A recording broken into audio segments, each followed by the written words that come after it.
Mulher. Mamífero primata, bípede, sociável, que tal como o homem se distingue dos outros animais pela sua capacidade de linguagem verbal e pelo seu superior desenvolvimento intelectual. E se distingue do homem pela sua capacidade de engravidar. Ser humano de sexo feminino. Bem, uma definição simplificada, diria eu, da palavra mulher, mas que nos servirá como ponto de partida para melhor entendermos os mais variados contextos a que ela pertence, a que ela aspira, que ela defende. Isto se nós entendermos que a diferença de géneros nada mais é como a única forma de assegurarmos a continuidade da espécie, mas que, contudo, essa diferença não deve prevalecer em outros contextos, pois tanto o homem como a mulher pertencem à espécie humana.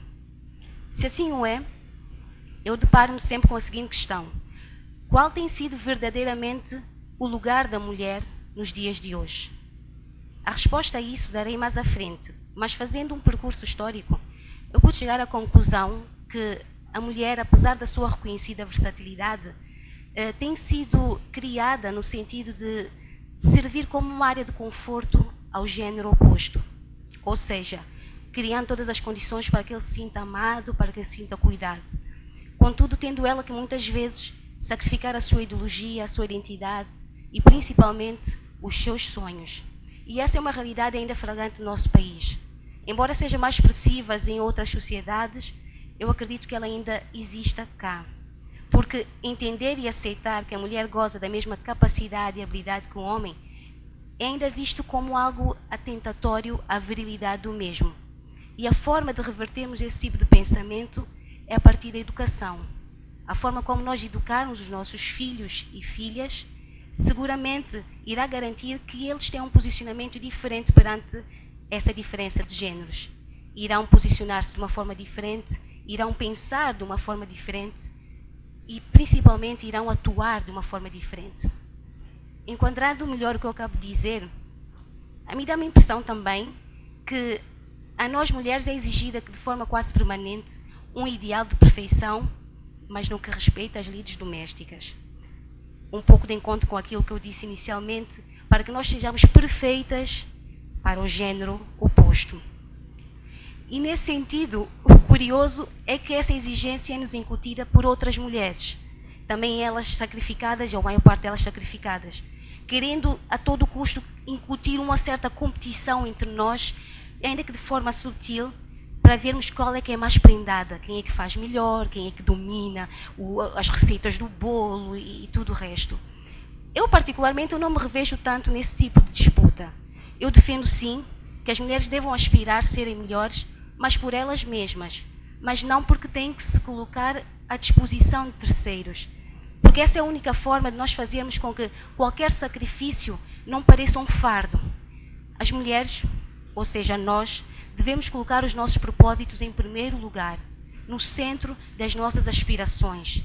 Só assim nós seremos melhores mães, melhores profissionais, melhores amigas, esposas, não só para aqueles que nos rodeiam, mas principalmente dando o melhor de nós a toda uma sociedade. E como é que eu ganho consciência disso? Lá está, é a forma como eu fui educada. A minha infância e a minha adolescência foram marcadas por uma educação que eu considero bastante equilibrada. As minhas opiniões sempre foram ouvidas e respeitadas. E sempre, desde cedo, me fizeram ver que a questão de géneros nunca poderia ser um impedimento para que eu me lançasse aos meus objetivos. Eventualmente outras questões, sim, financeiras, de saúde, enfim, mas esta não. Por quê? Porque eu poderia alcançar o mesmo patamar que o meu semelhante, quer seja ele homem ou outra mulher. A forma como eu fui educada e o fato de ter nascido mulher, conforme eu lhes disse, não influenciou de todo. E abro aqui um parênteses, eu sou, digamos, a única filha mulher no meio de 2 filhos homens. Mas ainda assim, as responsabilidades, os conselhos, as advertências, elas sempre foram iguais para todos. Embora ajustadas à idade de cada um, é verdade, mas sempre nos fizeram ver que o que contava era a forma como nós encarávamos as nossas responsabilidades e os nossos desafios. Como nós nos colocávamos à disposição de correr atrás daquilo que realmente nós acreditássemos.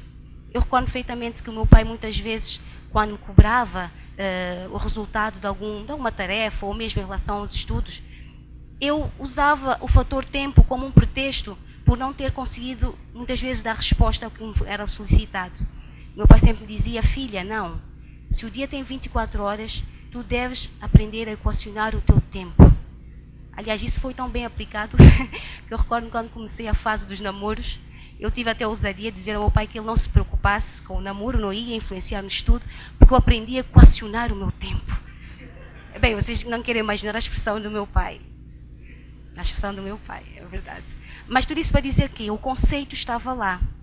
O conceito estava a ser disseminado, estava a ser enraizado.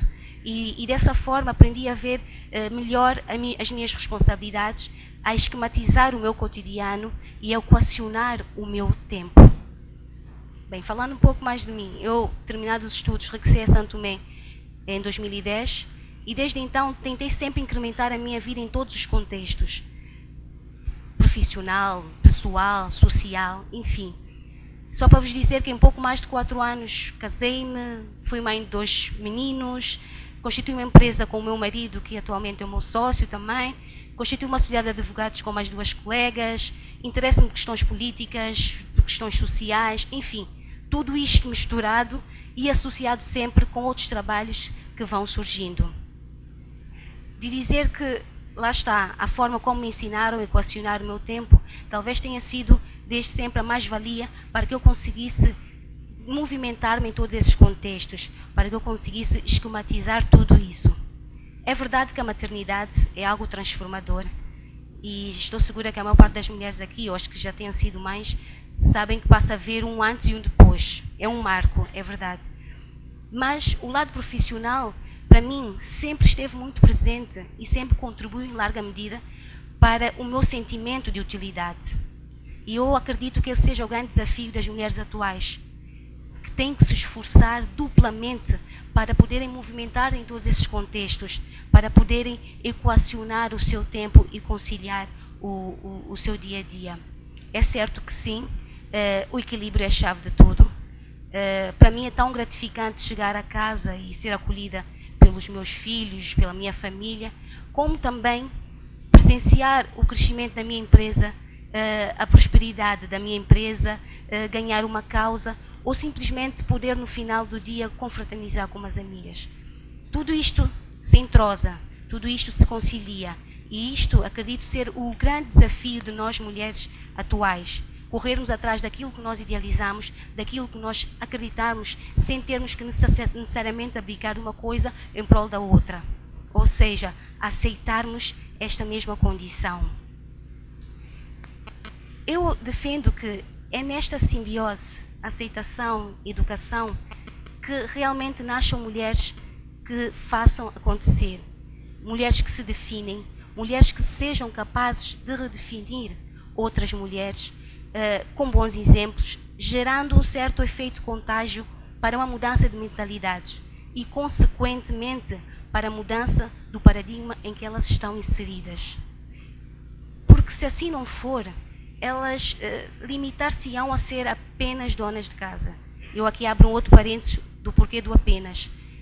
Reconheço que as mulheres que se dediquem exclusivamente ao lar merecem todo o nosso respeito por ser um trabalho árduo e meritório. Mas eu estou segura que ela não se aventurará muito mais para além dos preços das fraldas ou da promoção do supermercado. Correrá o risco de deixar que os seus interesses ou outros interesses e aptidões simplesmente gravitem à sua volta sem realmente agarrar, sem realmente poder explorar. Eu recordo-me de em tempos, só para citar um exemplo, numa conversa com um grupo de amigos, em que nós mulheres discutíamos esta dificuldade que é conciliar trabalho, casa, marido, filhos, e eu e umas amigas, digamos, no que eu chamaria de um feminismo moderado, nós debatíamos essa ideia. A dada altura, levanta-se um amigo nosso, já com um ar bastante aborrecido e cansado com aquilo que estávamos a dizer, olha para nós e simplesmente diz: a vossa sorte é que vocês têm bons maridos que vos deixam fazer isso tudo. Bem, o comentário foi completamente indigesto. Foi inoportuno, foi de mau tom. Ele defendia a ideia de que as mulheres que se dedicavam dentro e fora de casa e que ainda tinham a ousadia de se aventurarem para as outras atividades, que elas só o faziam devido à condescendência dos seus maridos. E que deveríamos ser gratas por nos autorizarem a fazer isto tudo. É chocante, não é? Eu achei duplamente chocante. Não só pelo facto do comentário ter vindo de alguém tão jovem, mas por me perceber que ainda nos dias de hoje, lá está, coabitamos com aquela velha ideia de que as mulheres tudo podem, reticências, desde que os homens permitam. Não, não e não. Para esse tipo de pensamento vai o meu sonoro não. Eu defendo que as mulheres, independentemente do seu estado civil, casada, viúva, solteira, enfim, devam prosseguir com aquilo que acreditam e não esperarem sinceramente a aprovação de ninguém para isso, desde que acreditem realmente que estão certas e que estão no bom caminho. É preciso nós, mulheres, expurgarmos qualquer pensamento mau que nos faça duvidar de nós mesmas, para assim podermos ter o protagonismo da nossa própria história. É possível sim conciliar trabalho, família, amigos. Eventualmente alguma coisa exigirá mais de nós em determinadas circunstâncias do que outras, mas isso é a vida, isso é rotativo, isso é normal. O importante é que nos coloquemos sempre a caminho.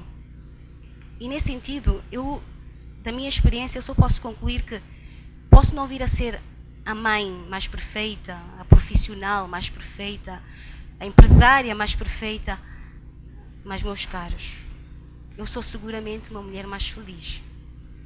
E eu sou feliz pelo simples facto de eu reconhecer que eu me esforço diariamente. Voltando então à questão inicial que eu coloquei, qual tem sido verdadeiramente o lugar da mulher nos dias de hoje?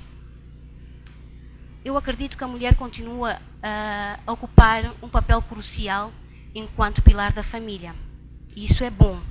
Mas ela tem ganho cada vez mais consciência de si mesma e tem assumido com zelo e dedicação não só as responsabilidades que lhes são delegadas, mas principalmente as responsabilidades que ela aspira, que ela acredita e que ela corre por trás para agarrar.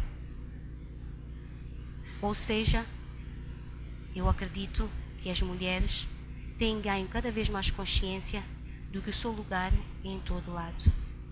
Pergunta de reflexão: mulheres, até que ponto estão dispostas a serem protagonistas das vossas próprias vidas, a protagonizarem os mais variados papéis? Transcendam, acreditem sempre na vossa versatilidade e não deixem nunca os vossos sonhos sem um final feliz.